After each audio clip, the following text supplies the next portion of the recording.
بسم الله الحمد لله والصلاة والسلام على رسول الله السلام عليكم ورحمة الله وبركاته dadka Soomaaliyeed meel kastoo ay joogaan walaalayaal waxaan idin leeyahay maalin wanaagsan maanta waa maalmihii waaweynaa oo Soomaaliya taariikhda ay sameynaysa ka mid ah markii labaad ayaa dad Soomaaliyeed waxay u dhaqaaqeen maanta doorasho qofyocada iyo inay cabiraan ra'yigooda iyo cidda ay u rabaan inay hoggaanka noqoto waxaan aad iyo aad u bogaadinayaa u hambalyeynaya guud ahaan shacabka Soomaaliyeed meel kastoo ay joogaan gaar ahaan shacabka ku nool dowlad goboleedka koonfur galbeed Soomaaliya oo aan leeyahay hambalyo taariikh cusub iyo bog cusub ayaad Soomaaliya u furteen 13 degmo oo ka mid ah dowlad goboleedkaas ayaa saaka dadku waxay u dhaqaaqeen inay codkooda dhiibtaan oo ay codkooda u dhiibtaan dowladaha hoose iyo kawnsalada degmooyinka iyo wakiilada dowlad goboleedka intaba waxaa ilaahay mahadi ah saacadda aan idinla hadlayo oo maalintii ay gabagaba joogto in wax dhibaataa iyo wax culays iyo wax incidente ama dhib oo dhacay aanay jirin dadkuna ilaa saakay ay safaf dhaadheer u taagan yihiin in ay codkooda dhiibtaan anay dhiibteen waa yeelo maxaan ku raadayay dad baahiyaha gaarkaa qabo dhallinyaro dhammaan in ay taagan yihiin oo ay codkoodii la baxayaan oo ay maxaan ku yidhahdaa muujinayaan cidda ay rabaan iyo mustaqbalkooda inay go'aamise ay rabaan waxaan rabaa dadka Soomaaliyeed arrintaas waa misaal waa kudaysi mudan in la dabagalo sidaas ayaa dadka Soomaaliyeed dhabta waxa ay rabaan dadka Soomaaliyeed taasaa ka turjumayso ma ka turjumayso nin keligiis meel taagan oo asagu sidiis u taagan waxaan rabnaa dadka Soomaaliyeed dowladda federaalka ee Soomaaliya waxay ka soo shaqaysay tusaalaheedii waa ka inta kale dalkana inay sidaa u dhammaystirtaan rabno waxaan dadkeena u sheego dad badan oo aan anagu jeclaan lahayn inay ku soo baxaan codadka ayaa codadkii hore oo horudhac ahay oo la sameeyay ku soo bixi waaya haddana cod weyn doon waxaa soo bixi doono kuwana diidanay shalana eedeynayay na dacaayadeynayay ayaa cod dadka inta ka soo helaa soo bixi doono dimuqraadiyaddana waa intaas anaa hebelaa jecel iyo hebelaan jecelahay midna ma ahan waa ninka dadku ay danaynayaan ee fikirkiisa saxda ee siyaasiga dadka ka iibiyey kaas unbaa soo baxaya ee sooma baxayo midka maxaan ku yidhahdaa ee bannaanka ka qayliya ama meelaha maxaan ku yidhahdaa ka qaylo dhaami waxaan si buuxdo mar kale iyo mar kale u bogaadinayaa u hambalyaynayaa maxaan ku yidhahdaa dadka koonfur galbeed ee saakay u dhaqaaqa codbixinta waxaa sidoo kale aan bogaadinayaa hay-adaha amniga ee hari iyo habeen u taagan in ajandahaas xorriyadda dimuqraadiyadda ah in ay ammaankiisa sugaan oo ay ilaaliyaan oo aan la carqaladaynin oo cadowga dowladnimada Soomaaliya cadowga shacabka Soomaaliyeed oo ay ugu horeeyaan al-shabaabku in ay iyo kuwa dadka kalsooni ka waayay waxa inay carqaladeeyaan rababa hor taagan ciidamada amniga ah duurka iyo miyiga iyo baadiyaha maraya oo socda oo diidaya in la carqaladeeyo ayaan aad iyo aad u bogaadinaya ayagana waxaan leeyahay shaqadiinnii iyo waajibkii laydin igmaday ayaad si fiican oo wanaagsan aad u qabateen guulaysta waxaan leeyahay oo kale Soomaaliya jihadaasay aaday dadka Soomaaliyeedna waxaan u tilmaamaynaa waa jihadaas waa mustaqbalkooda dhallinyarada Soomaaliyeed ee 70% dadweynaha ka ah mustaqbalkiinu meeshaasuu jiraa ra'yigaaga inaad meel la tagto jiraa adiga inaad xor tahay oo waxa aad kula tahay inaad cabiratid jiraa adiga inaad xor tahay oo qofka aad doonto aad doorato adiga aan lagu doorin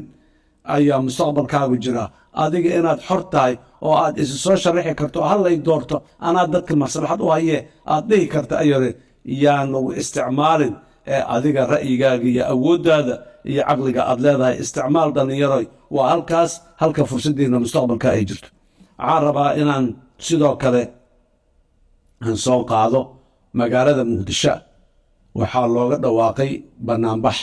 maanta inuu dhacaa horta marka koowaad banaanbaxa maanta in lagu soo aadiyo ayadoo dalka meel ka mida doorasho aad iyo aad u ballaaran ay ka dhacaysahay su'aalay leedahay maxaa maanta loogu soo aadiyey oo ay doorasho ka socoto dalka waa su'aalay leedahay waxaa iyadana su'aal meesha taagan ah oo in la fahmo u baahan sababta maanta oo ay dowladda Soomaaliya ku baaqday shir hordhac ah oo wadaxaajooda in la isugu yimaado banaanbaxa loogu soo aadiya asagana niyad samaan kama muuqata meeshaas maalintii oo shir wadaxaajooda dowladda ku baaqdayna banaanbax lagu soo aadiyo maalintii doorasho ay ka dhacaysay dalka qaybo weyn oo kamid ah lagu soo aadiyo banaanbax niyad samaan loo soo abaabulay ma ahayn banaanbax Soomaaliya in lagu carqaladeeyo ay ahayd dowladduna intay fahamtay ayay ogolaatay in banaanbixi la qabto hase yeeshee nasiib darro dadka Soomaaliyeed ayaa ayaguna dhinacooda ka fahmay marka waxaan leenahay siyaasiyiinta Soomaaliyeed niyad samaan aan la nimaado ujeeddo toosan aan la nimaado waxaa soo haray dowladda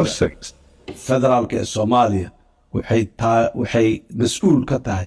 ilaalinta iyo horumarinta dastuurka oo aniga aan ugu horeey dastuurka ayaa xaq u siinaya muwaadinka in uu ra'yigiisa cabiro uu soo baxo laakiin taas macnaheeda ma aha shacabka Soomaaliyeed oo walaalayaal fowdo qas ciidamo hub ma aha muwaadinku waa xor banaanbax inuu samaysto waa u xor